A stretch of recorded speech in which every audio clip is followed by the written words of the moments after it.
Boa noite. Obrigado pela presença. Bom, o tema para hoje é um tanto ou quanto crítico e problemático, pois aborda aspectos religiosos pesados. Como é que Lúcifer penetra na estrutura religiosa terrestre há mais de 450 mil anos?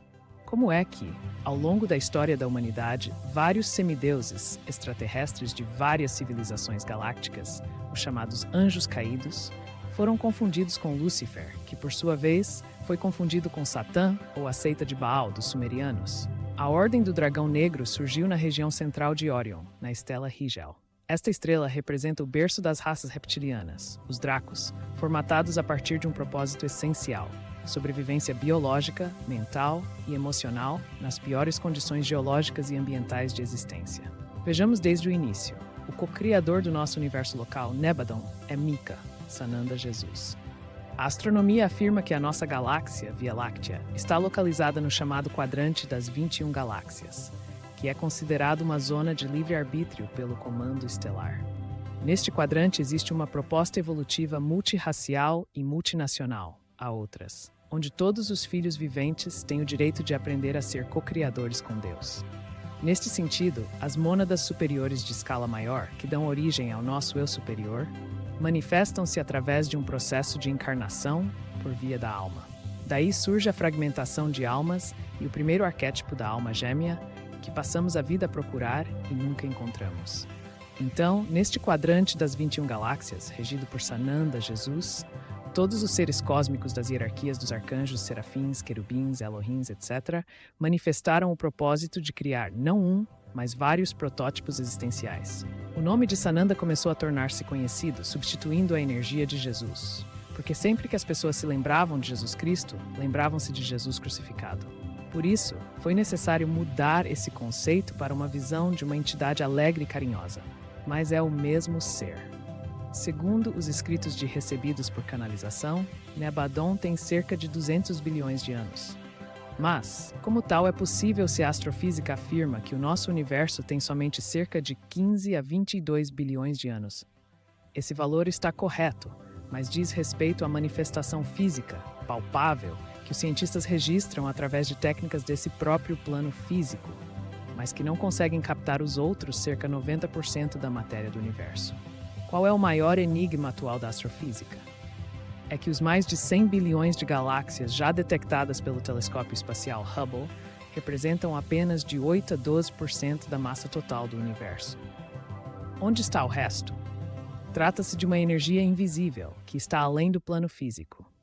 É aqui que surge a teoria quântica das realidades paralelas. Desta forma, passa a ser compreensível a informação recebida por canalização de que o nosso universo tem cerca de 200 bilhões de anos, porque estamos a lidar com uma idade não relacionada com a fisicalidade que nós percepcionamos, mas sim com os outros planos paralelos transdimensionais, que é precisamente onde atua Shtarir, que me foi fornecendo essas datas.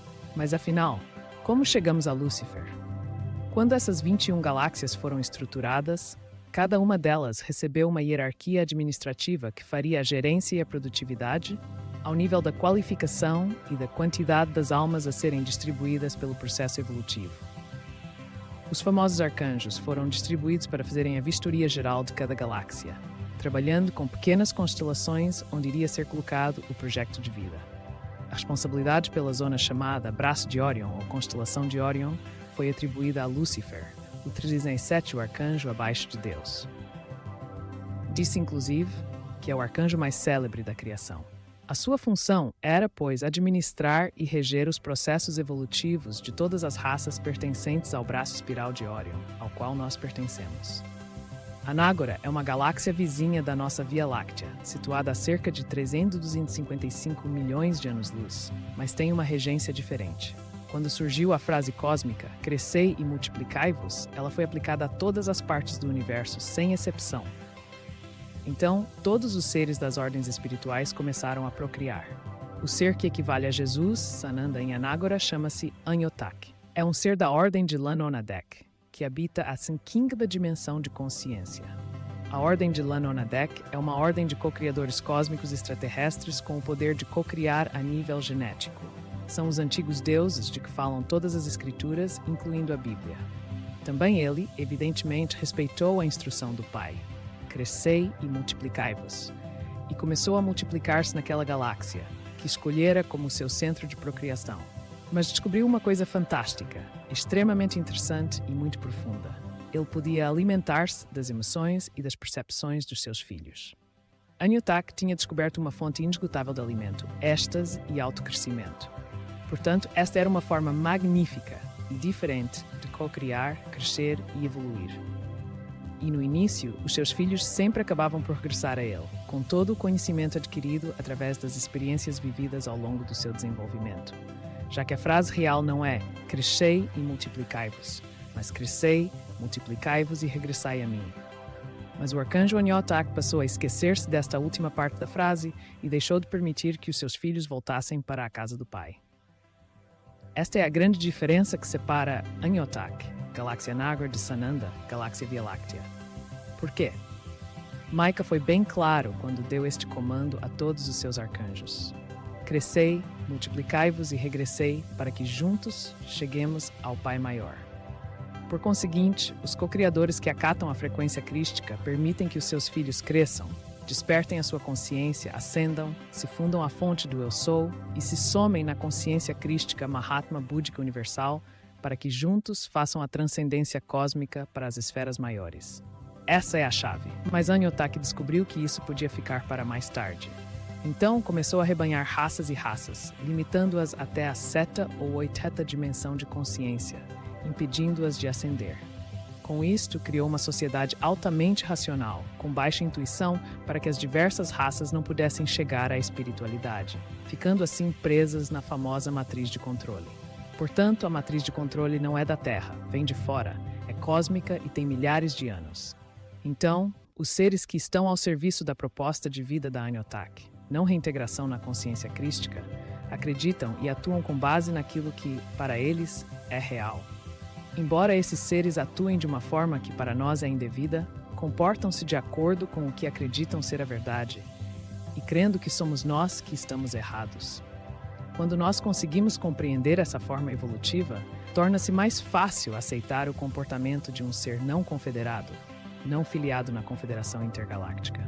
Então, aquela passagem bíblica em que o diabo tenta Jesus não tem o objetivo de o tirar do caminho. É uma tentativa de provar que a verdade do outro é superior à de Jesus. É um confronto ideológico e político intergaláctico. Portanto, a galáxia Anágora tornou-se o centro administrativo e jurídico existencial dessas raças, em grande parte reptilianas e insectoides. Por quê? Quando um planeta qualquer passa pelo processo de adaptação geológica, quais são as primeiras formas de vida que vão suportar as intempéries das alterações geológicas? Os insectos e depois os répteis. Por isso, essas duas formas biológicas de vida foram escolhidas propositadamente para criarem os impérios das super-raças e das superpotências. Os reptilianos e os insectoides não têm sentimentos, pois isso não faz parte da sua matriz genética original. Têm, contudo, um enorme poder intelectual, uma mentalidade racional 1000 vezes superior a um humano. O QI de um reptiliano de nível inferior anda pelos 600 ou 700. Não tem, por isso, comparação com o nosso, que dificilmente chega aos 100. Um reptiliano de nível superior chega a um QI de 2600. Mas eles não têm emoções. Então, qual é a grande dificuldade de um reptiliano? Sentir. Eles são regidos geneticamente por processos lógicos equivalentes ao hemisfério esquerdo humano. Notem, um reptiliano não é um assassino, não é um ser malvado, apenas é regido por um comportamento e racionalização diferentes. Aí é que está o problema do preconceito dos humanos em relação aos maus. Os valores éticos e morais de um reptiliano não são iguais aos nossos. E olha que nós não somos nenhum modelo de ética e comportamento. Então temos de ter cuidado, porque a nossa ética é muito questionável. Certa vez no Brasil, tive contato com uma cidade intraterrena de Zetas e Greys. Quando me projetei para conversar com eles e tentei questionar o seu comportamento, eles disseram: "Quem são vocês para questionarem o nosso comportamento? Vocês matam por dinheiro, são capazes de matar a própria mãe por dinheiro. Por egocentrismo, destroem o planeta que vos dá o alimento. Na nossa sociedade, nós não matamos, respeitamos a vida. Para nós, vocês, humanos, representam um vírus letal que está destruindo o próprio planeta que nos alimenta.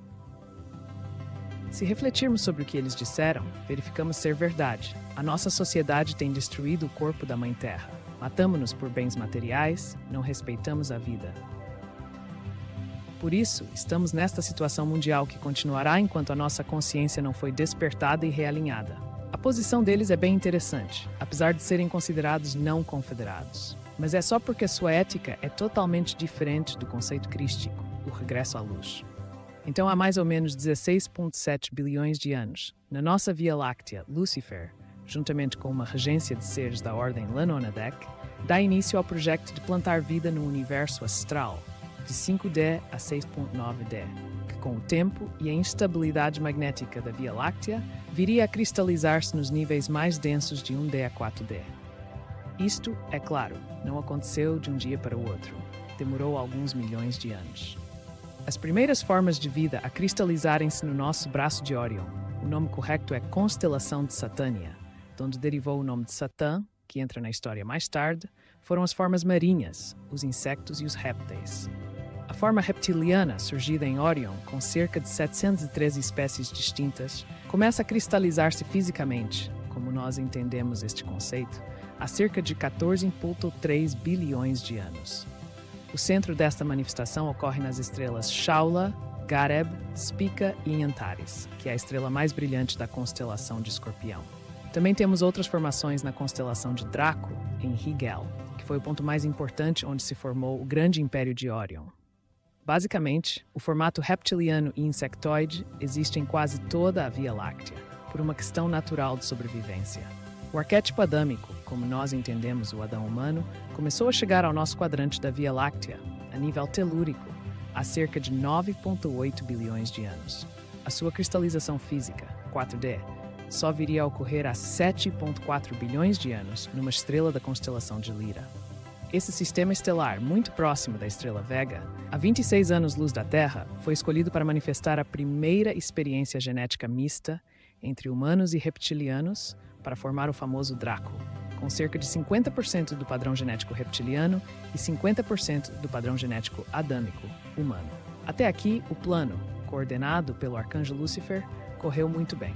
Só que, no decorrer do processo, Lúcifer solicitou ajuda para a administração do seu trabalho cocriativo nos vários sistemas estelares, do seu braço de Órion ou constelação de Satânia. Um dos candidatos a essa tarefa foi aquele que conhecemos como Satã, um Lanonadek de segunda ordem da galáxia de Anágora, filho direto de Aniotak. Lúcifer conhecia Aniotak e sabia que esse arcanjo tinha uma proposta de vida distinta.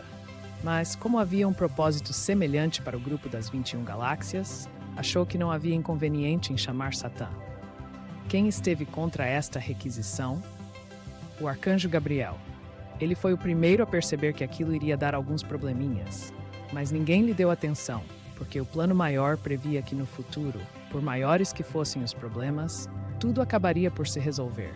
Tudo, eventualmente, retorna ao todo.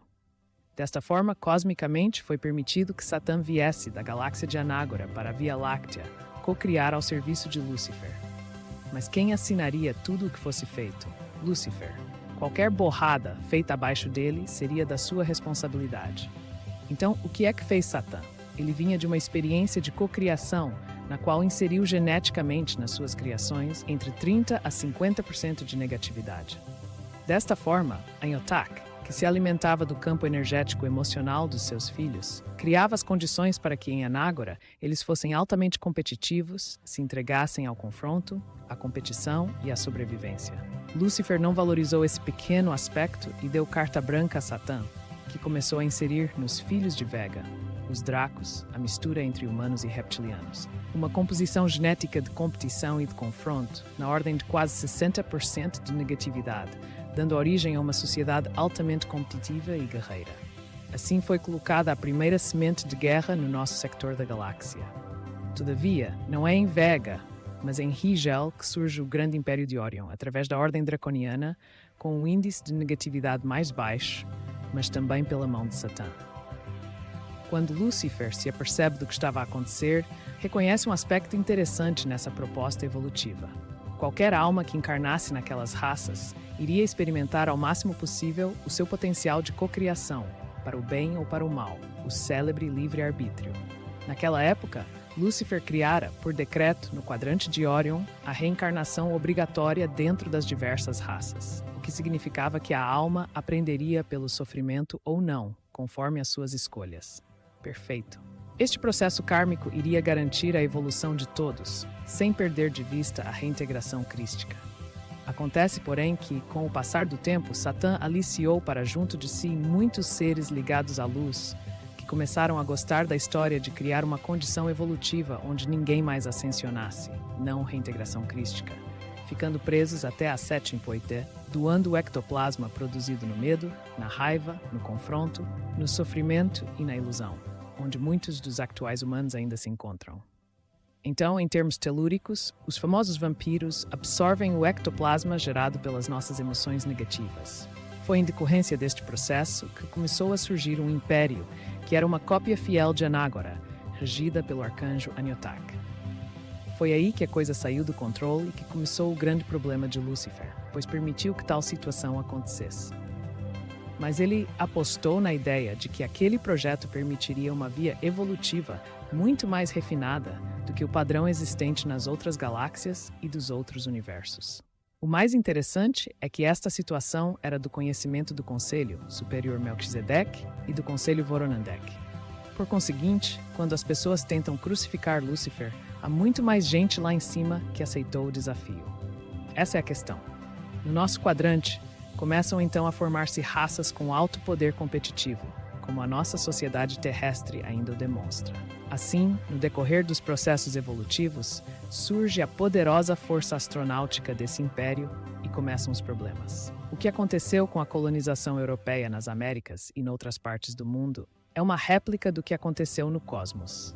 Começaram os grandes confrontos estelares, que foram descritos por George Lucas nos filmes da série Guerra das Estrelas.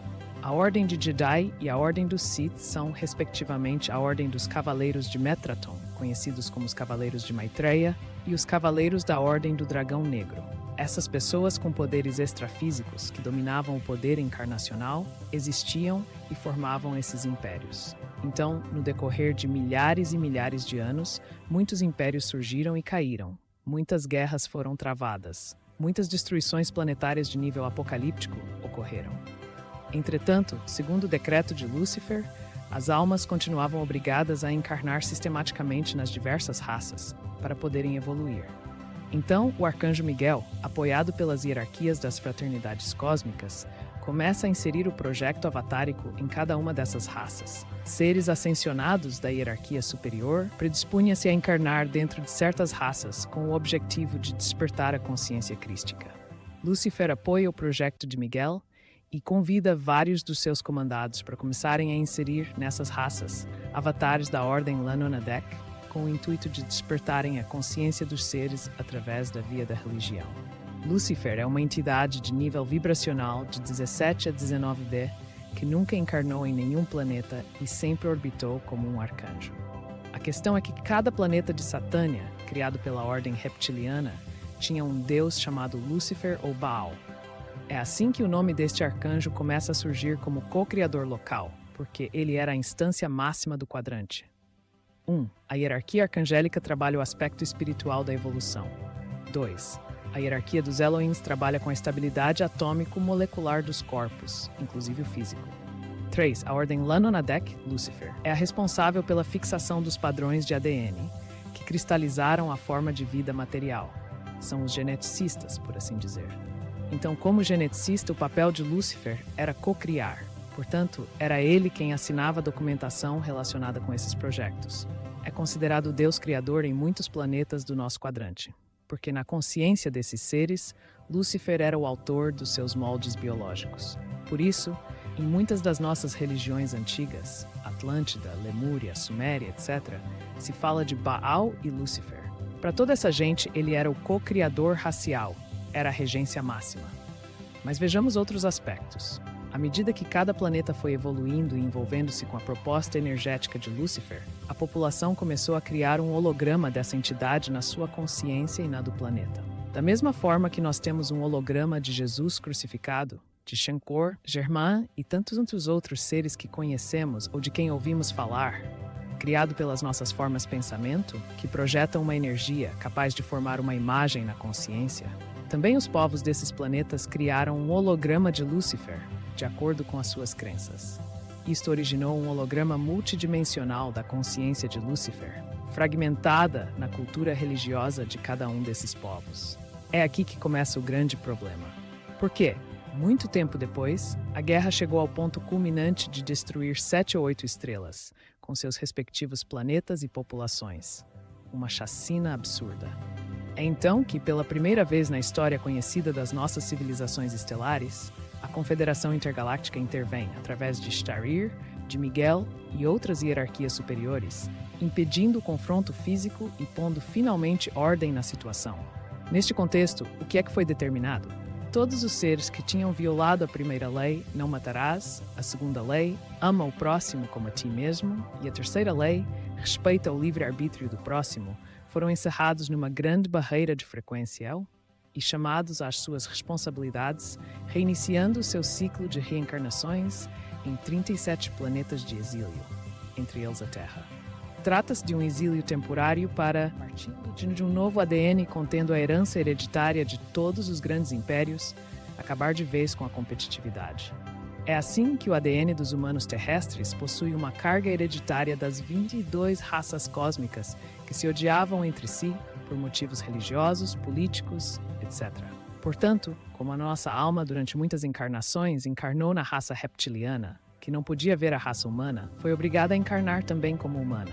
Ou seja, para acabar de vez com a percepção psicológica vivida no passado, da competitividade de uma raça em relação a outra, a alma teve de encarnar aqui, guardando a herança hereditária de todas as raças que achava serem suas inimigas. Este foi o grande plano que Lúcifer também apoiou.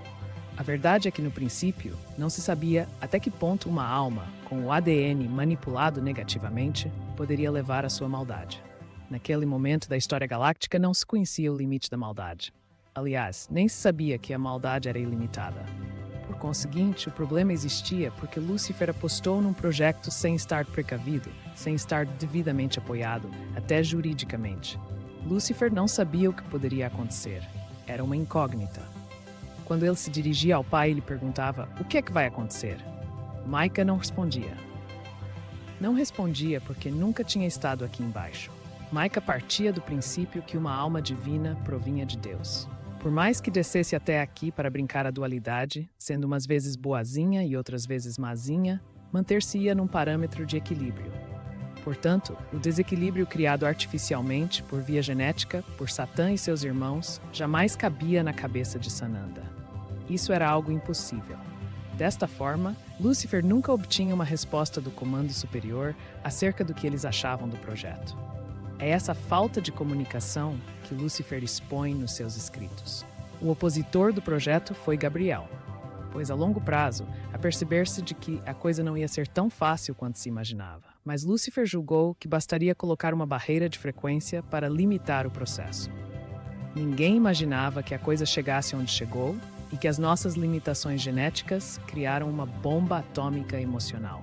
Imaginem todos nós, trancados aqui a pão e água. Não tardaria a atingirmos o desespero. Foi o que aconteceu no cosmos. É por isso que cada um de nós está a passar por esse processo, vivendo em sociedades altamente racionais e evoluídas tecnologicamente, mas com baixo índice de espiritualidade. Desenvolvemos a percepção emocional e racional e aprendemos a respeitar aquilo que temos como certo. Portanto, tudo foi manipulado de uma forma totalmente indevida pelas hostes intermediárias, cujos membros acabaram também por cair na dualidade, tendo de passar a encarnar, por terem seguido o projeto de Anhotak, totalmente desarmônico em relação ao projeto original do Arcanjo Miguel. Por conseguinte, havia uma segregação energética. As hierarquias de luz crísticas orbitavam lá em cima e as outras orbitavam aqui embaixo. Estas, porém, não eram más. Não se tratavam de seres malvados, apenas tinham propostas diferentes. Cada raça, do seu ponto de vista, achava-se na razão do que pregava. Porém, muito frequentemente usavam a guerra como forma de comunicarem os seus valores. Foi essa forma de agir que saiu do controle. Quando começou o exílio nos 37 planetas, quem é que pagou a conta? Lúcifer, pois foi ele que assinara o projeto. Aqui na Terra, com a manipulação religiosa, consideramos Lúcifer como um grande anjo caído. Mas quem era o seu colaborador direto? Satã, que fora chamado para a Terra, que estava perto de Rigel, 700 anos-luz aproximadamente, onde tinham ocorrido os maiores confrontos bélicos. Aliás, Satã já tinha desenvolvido alguns projetos, como Maldek e Nibiru, que também não tinham dado um resultado muito harmônico. Então, devido ao aprisionamento terrestre dos seres das 22 raças, as religiões por eles formadas são baseadas em Baal e em Marduk, os nomes herméticos de Lúcifer. Planeta que orbitava entre Marte e Júpiter. Foi destruído numa guerra nuclear. Atualmente é o conhecido cinturão de asteroides do nosso sistema solar. É em face destas situações culturais e religiosas que começam a surgir os seres da ordem crística, como Miguel postulara para acabar com a situação satânica. Sanat Kumara, por exemplo, vindo de Vênus há 18,6 milhões de anos, fundou na Terra a famosa Fraternidade Azul de Vênus, que acabaria por se tornar na Fraternidade Branca da Terra. Com a chegada dessa entidade, a Terra inicia um processo de evolução através do Cristo, confrontando a evolução pela dor e pela terminologia dos filhos de Satã. Nasce assim uma nova etapa evolutiva da Terra, onde começa a surgir a imagem negativa de Lúcifer como um anjo caído. A humanidade, através de rituais de oferendas de magia negra, cria um arquétipo de um falso Lúcifer de 7D, porque a maior parte dos seres espaciais, caídos ou renegados, eram de 6D e 7D. Surge então o holograma do Lúcifer terrestre de 6D, porque na verdade ele nunca esteve aqui. Quem esteve aprisionado aqui foi Satã. E nós confundimos os dois. Desta forma, no plano astral e no umbral, começa a surgir um holograma do diabo, formatado por nós através da magia negra, ao qual, erradamente, demos o nome de Lúcifer e outros nomes, que se referem a antigos comandantes estelares extraterrestres aprisionados na Terra para passarem pelo processo evolutivo encarnacional, mesmo no umbral, a fim de corrigirem o desvio infligido sobre a humanidade através da manipulação genética. Assim se formatam os tronos do umbral, a que a tradição religiosa chama inferno. Foi neste processo que separamos o céu da terra, a superfície ou no subsolo. Por isso, muitas pessoas se assustam quando ouvem falar dos intraterrenos, porque acham que qualquer ser intraterreno é um ser negativo. Mas isso não existe. Então, o que é que surge desta situação? Há mais de 450 mil anos, começam a formar-se os impérios umbralinos, digamos assim. O umbral da Terra e dos outros 36 planetas tem 7 dimensões para baixo, cada uma delas subdividida em 7 frequências, o que totaliza 49 níveis de umbral ou 49 infernos, cada um deles com uma regência específica. Foi por estes diversos níveis que estes seres negativados se subdividiram. Desta forma, os tronos dos potentados da luz controlam a nossa evolução e os tronos negativados do umbral controlam a evolução umbralina. E nós estamos no meio. Portanto, nós subimos ou descemos consoante as nossas escolhas e manifestações. Podemos assim explicar as religiões, o ocultismo, o espiritismo, tal como os comandos estelares e a verdadeira origem de Lúcifer dentro de todo este contexto. Como se disse, o arcanjo Lúcifer nunca esteve na Terra, encarnado ou aprisionado. Esteve supervisionando. Num encontro que tivemos extrafisicamente, ele deu-me a entender que foi leviano. Foi um pai que não soube colocar o filho no seu verdadeiro lugar. Foi libertino ao passar a mão na cabeça do filho, sem saber o que esse filho andava a congeminar. Portanto, a grande falha de Lúcifer foi ter sido totalmente conveniente e não se ter preocupado detalhadamente com o processo. Essa foi a grande falha dele. Mas o diabo, como lhe chamavam, já se retratou perante Sananda Jesus e começou a trabalhar em prol no grande resgate cósmico da Terra. Na verdade, o que é que aconteceu a nível do grande jogo cósmico? Quando ocorreu o clímax do grande confronto cósmico e o arcanjo Miguel interveio, com a sua frota, por conta própria, sem pedir ordem a ninguém, o chefe, Mika Sananda Jesus, foi chamado, pois tinha acontecido algo inédito. Um arcanjo tinha intervindo no processo evolutivo da galáxia. É aí que o velho resolve tirar os óculos, largar a bengala e dizer: o que é que está a acontecer? Foi naquele momento que Maika se apercebeu da magnitude do que significava ter aberto um espaço chamado Universo de Livre-Arbítrio. Naquela época, Starir, que estava no seu universo, chamado Shinkara, veio trazer a Mika o arquétipo co-criacional de Shankara, que também era um padrão de dualidade. Só que, para manter o projeto e estrutura esse padrão de dualidade, sob o comando de Starir, fora controlado e permitira, no máximo, 15 a 22% de negatividade e competitividade no ADN daqueles seres. Quando Starir soube que Satã e Lúcifer estavam a trabalhar com taxas muito superiores, apercebeu-se que a coisa daria problemas. Veio então falar com Micah. Na verdade, Micah nunca acreditou na maldade de ninguém. Ele não conseguia conceber que um filho cósmico chegasse ao ponto de arquitetar uma destruição em massa. Do ponto de vista de um ser cósmico daquela grandeza, tal coisa não tem nexo, não faz sentido, não pode existir. É como virem dizer a alguém que o filho é assassino. Não pode ser. Eu vi-o nascer. Como pode ser um assassino? Jesus, naquele plano, não conseguia conceber que um filho dele chegasse a tal ponto. Quando ocorre a grande intervenção de Miguel e outros seres, gera-se um grande problema, porque Micah, não convencido da dualidade, disse: eu vou descer e experimentar fisicamente cada um desses 37 mundos, para saber o que é essa dualidade de que vocês tanto falam. Aí quem teve um ataque cardíaco, se assim se pode dizer, foi Gabriel e Metatron, porque nunca na história cósmica, um co-criador desse gabarito tinha descido para um nível de 3D, usando um corpo biológico humano. Não havia registros disso. Mas Micah disse que ia quebrar a regra, porque antes de criar qualquer sentença, queria entender os seus filhos. Então, foi criado um projeto avatárico em cada um desses mundos. Foi assim que Sananda desceu em cada um dos 37 planetas, não só na Terra. O fator inédito deste processo foi que os seres renegados, Anyotak, Satã e seus acólitos, jamais acreditavam que o próprio Pai viesse ao nível físico. Naquela passagem bíblica em que Satã vai ao deserto tentar Jesus, Satã não tinha ideia de quem era aquele ser. Ele supôs que era um filho da alta hierarquia, mas nunca imaginou que fosse o próprio Criador. Então, o encontro de Satã com Sananda, já com a consciência crística acoplada, depois do batismo, significou a quebra de todos os seus paradigmas. Tal como nós, Jesus viveu na carne os grandes problemas da dualidade, dos quais reclamamos. Mas os seres ascensionados têm dificuldade em entender os nossos problemas materiais, porque vibram em outra oitava de energia. Era o que acontecia com Micah até Jesus os experimentar, ao vivo. Como também esteve nos outros 36 planetas, conseguiu entender o que se passava. Foi aí que Micah criou o conceito da Operação Resgate. Todas as almas passariam, a nível cósmico, pela divisão do trigo do joio, sem exceção. A Operação Resgate não seria uma operação física de resgate, mas sim uma libertação energética, através da consciência de cada um. Nós vamos elevarmos-nos através da consciência porque Jesus verificou que eram típicos os ciclos de decadência consciencial, como ocorrera na Atlântida e na Lemúria. E por quê?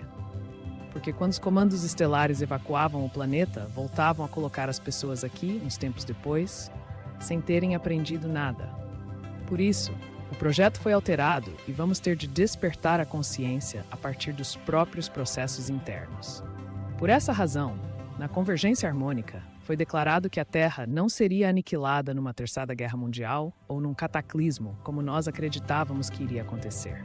Por isso, as profecias chegaram até 1985 ou 86 e depois não se concretizaram. Se considerarmos as profecias de Edgar Cayce, a Califórnia era para ter afundado em 1985, mas não ocorreu. Depois passou para 87 e também não afundou. Voltaram a adiar para 2002, mas ainda está lá, porque o projeto da Terra foi mudado através da interferência divina do Pai, no caso Micah, Sananda, Jesus. Assim, todos os arquétipos cósmicos dos arcanjos, Elohim, serafins, etc., começaram a actuar na reconstrução da malha eletromagnética da Terra para recuperar a nossa verdadeira consciência. Foi aí que eu me deparei com o holograma de Lúcifer de 7D, que até há 1 ano e meio atrás não sabia que existia. Eu conheço o Lúcifer original, mas não o do holograma de 7D, formatado por nós, pois sempre me projetou acima de 9D. Então apercebi-me que somos nós que criamos os hologramas, através dos rituais religiosos das nossas fés. No plano astral e telúrico, foi assim que criamos o diabo, que nunca existiu. Criamos um holograma com chifres, rabo e um tridente na mão. Mas esquecemos-nos de que o tridente é um cetro de poder representativo da Trindade, o Pai, Mãe, o Filho e o Espírito Santo, e não uma ferramenta do diabo. É o símbolo de Netuno, o Senhor dos Mares. Mas para nós simboliza o quê? O garfinho para espetar no nosso traseiro. Então, foi através das crenças religiosas que criamos diversas correlações de Lúcifer e tantas outras divindades que, para nós, representam o demônio. Na verdade, originalmente, esses demônios eram o quê? Seres do espaço que não respeitavam as 3 leis máximas. Isso, porém, não significa que sejam demônios. Significa que têm uma consciência e uma conduta ética questionável. O problema não são eles. Somos nós que, com o nosso fanatismo, criamos aquelas frequências intermediárias negativas. Então, quando depois de desencarnar, nos manifestamos através do processo mediúnico, começamos a lutar, a ofender, a exigir sangue, a pedir bebida, fumar, etc. Ou seja, criamos um holograma e quando desencarnamos, o incorporamos e ficamos presos a ele. Então, enquanto a nossa consciência não despertar, estamos presos e, consequentemente, vibramos naquela energia. Assim, quando nos manifestamos mediunicamente, demonstramos aquilo que acreditamos ser real. Esse é o grande problema das escolas de magia, da Umbanda e do Candomblé e suas correspondências no mundo inteiro, porque não trabalham no conceito crístico da luz, mas no conceito do dinheiro. Cada um chega lá e paga para que deem um jeito na sua vida, usando de forma indevida as entidades ditas demoníacas para aprisionar as pessoas nessa linha de trabalho. A questão é que, infelizmente, muitas dessas pessoas alimentam conceitos religiosos e apreciam posturas de intercâmbio com esses demônios do outro plano. E aqui voltamos a falar da energia de Lúcifer. O que significa Lúcifer? Luz. Aquele que é feito de luz. Então, Lúcifer jamais foi um anjo caído. Cometeu os seus erros, concordo, mas não com a intenção destrutiva que as pessoas imaginam. Satã também cometeu erros. Cometeu. Mas por que foi ensinado no contexto de um padrão evolutivo distinto? Querem ver um paralelo com os humanos? Imaginemos uma criança que, desde pequena, frequenta a academia militar. Ela vai ser ensinada a obedecer e a seguir ordens. Se não obedecer, castigo. Cresce sob este parâmetro. O superior mandou, eu cumpro. Foi o que aconteceu com Satã, que foi criado num ambiente ditatorial. Aquilo que fazia e divulgava era a realidade dele. A maldade primordial não partiu dele. Partiu de uma série de situações que Anhotak criou, em Anágora. As pessoas perguntam, então, Anhotak é o diabo? Digamos que ele foi o pivô da situação, gerada há bilhões de anos atrás. Talvez nem ele conhecesse a envergadura do que estava a acontecer e do que daí resultaria. Então, quando foi criado o processo reencarnacional, nós passamos a nível cósmico a experimentar várias raças, vários processos evolutivos para entendermos o que fora feito em cada ciclo. Nós temos lembrança plena desse processo reencarnacional extraterreno, das encarnações em várias raças. Bom, então, quando é que eu conheci esse famoso Lúcifer de 7 delograma? Certa vez, fui chamado para fazer um trabalho no deserto chileno, mais propriamente no Vale da Lua, a cratera de um vulcão extinto, a 2.200 metros de altitude, devido aos sacrifícios feitos ali no tempo anterior à chegada dos espanhóis. Quando as naves começaram a aterrar, para colaborar no trabalho, defrontei-me com o holograma 7D de Lúcifer. Como estava sintonizado com o Starir, foi possível fazer o que tinha de ser feito. De facto, no passado, tinham usado o holograma de Lúcifer para os rituais de magia. Então, para poder libertar essas almas a nível umbralino, eu tinha de fazer a libertação e a reinversão de um dos 7 fractais de Lúcifer. Esse fractal foi aprisionado e entregue a Starir e Miguel, tendo sido feita a sua despolarização e a libertação do elemental que fora usado para o criar. E o que era aquele holograma? Era o que nós tínhamos usado no passado para os trabalhos de magia negra. Cada oferenda, cada matança feita em nome de Lúcifer e de Satã criava um holograma energético maligno, aprisionando todas as entidades que tinham morrido em nome daquilo. Então, para poder libertar esses seres, eu tinha de fazer a despolarização daquele arquétipo. Apesar de ter utilizado o meu corpo físico, quem fez o trabalho foi Starir, Miguel e o Shiva. Foi interessante porque verifiquei que aquele arquétipo representa as energias de ódio, raiva e poder do holograma terrestre do diabo. Mas um holograma só tem o poder que você lhe der, por ter medo. Quando você sai da frequência do medo, aquilo não tem como interagir consigo, porque não passa de uma ilusão. É como se você olhasse para uma grande caricatura do diabo e ficasse com medo. Mas se souber que se trata de uma caricatura sem qualquer realidade, a coisa não tem como interagir com a tua energia. As pessoas que lidam com essas energias negativas interagem com um diabo aparente. É o seu diabo interno que entra naquela sintonia. Neste trabalho, apesar de todos os boicotes que tivemos de enfrentar para nos impedir de chegar ao local, libertamos 15.700 almas que estavam dentro daquele vulcão extinto. Resumindo, através das nossas crenças religiosas, nós fomentamos retoricamente hologramas que passaram a alimentar-se dessas energias. É aí que entram quase todas as linhas ritualistas de magia negra. No passado, fomos obrigados a passar por rituais satânicos. Não deve ter sido nada agradável. Daí o nosso medo subconsciente dos nomes de Satã e de Lúcifer. Ou seja, durante o processo histórico extraterrestre e terrestre, nós vivemos etapas onde as ditaduras religiosas criaram impérios pelo medo e pelo poder. E nós, obviamente, adquirimos experiências nada agradáveis. Daí as fobias e traumas em relação a várias divindades religiosas. É aí que ainda existe o nosso diabo interno. Ou seja, as experiências mal-sucedidas geraram um arquétipo do diabo, ao qual a igreja chama Lúcifer e Satã. E nós aceitamos esse dogma. Então o problema não é Lúcifer ou Satã, é a nossa informação acerca de quem é o diabo na nossa vida. O que é que isso representa na nossa existência? O fato é que no nosso processo encarnacional, todos nós já tivemos um pé no umbral. Como funciona o umbral? É bem simples e é importante saber. O universo é regido por vibrações e frequências. Quando nós estamos para desencarnar, o nível de frequência em que nos encontramos determina exatamente o lugar onde vamos parar depois da passagem. Se desencarnamos com ódio, raiva e rancor em relação a uma situação ou a uma pessoa, cria-se um holograma que se cristaliza do outro lado. Ficamos presos aqui do outro lado e entramos para o reino umbralino, que tem vários níveis distintos de energia. Ao contrário, quando ao desencarnar, nos entregamos a Deus e passamos de alma lavada porque resolvemos tudo o que havia para rever durante a vida. Ou seja, estamos tranquilos, vamos para um padrão mais elevado. Então, quando a pessoa está altamente negativa em uma situação pesada, passa para outro lado num nível muito baixo e vai ser servido por entidades da mesma frequência, que o veem como carne nova. Essa pessoa passa a ser escravo do bando já existente nessa frequência, que é regido por uma entidade negativada. Então, esses seres umbralinos acreditam piamente que Lúcifer e Satã são o mesmo ser, que é o diabo. De facto, o holograma de Lúcifer, de Satã ou de qualquer um desses seres existe realmente, mas é alimentado por nós. Assim, quando alguém trabalha com o lado negro da força, na magia negra, para prejudicar os outros, está alimentando seres que vibram naquela energia, que querem alimento, aquele sangue, aquele cadáver, para fazerem o que lhes foi pedido. Temos, portanto, os dois lados, o lado luminoso e o lado demoníaco, que, infelizmente, a maior parte de nós usou nas religiões do passado. Lembrem-se de que chegamos a oferecer a vida de crianças para aplacar a ira de Deus. Então, cultural e religiosamente, todos nós fizemos matanças, porque tal era permitido pelas estruturas religiosas. Todos nós desenvolvemos esse lado obscuro devido à cultura religiosa.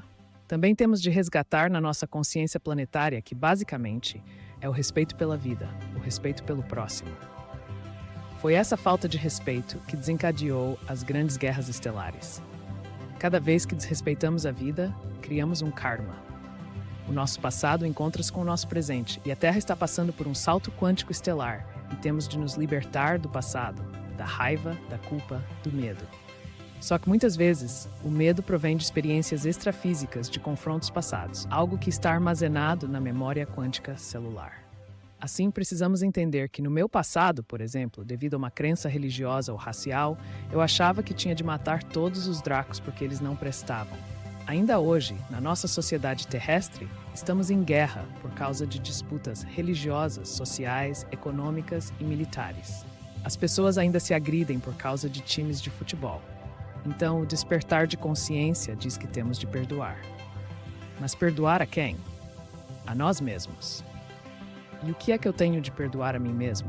Os meus medos, derivados das experiências mal-sucedidas do passado. Escrevi muito sobre Lúcifer para que pudéssemos entender a origem da mentira que foi formatada pelas instituições religiosas sobre ele, sobre Satã e sobre a nossa própria participação nessas situações, quando praticamos magia negra porque a religião permitia. Libertar o passado é simplesmente entender que vivemos um holograma institucionalizado pelas religiões da época. mas eu liberto-me quando percebo que esse passado só tem força quando eu o potencializo. Os comandos estelares, os irmãos do espaço, sirianos, pleiadianos, canopianos, marcianos, maldequianos, rigelianos, veganianos, etc., todos eles cometeram o mesmo erro: egocentrismo, disputas de poder. E todos eles estão cobrando karma aqui na Terra. Por que é que vocês acham que uma esquadra gigantesca de sirianos, pleiadianos, arcturianos, etc., está ajudando a humanidade? Será porque são bonzinhos? Não. Eles estão aqui aguardando o nosso regresso, a aprendizagem que temos para lhes entregar fruto das nossas experiências na Terra. A maior parte dos irmãos do espaço que trabalham conosco na Terra estão aprendendo através de nós. Como? Por telemetria sensorial. Imaginemos uma pessoa que seja pleiadiana. Essa pessoa tem o comando pleiadiano acoplado a ela teluricamente, monitorando-a 24 horas por dia. Assim, tudo que ela experimenta passa para eles a nível sensorial. Conclusão: todo o grupo pleiadiano vai compreender o processo de vida da Terra. Então eles esperam que essa pessoa saia da Terra e volte para as Pleiades com as experiências que aqui viveu.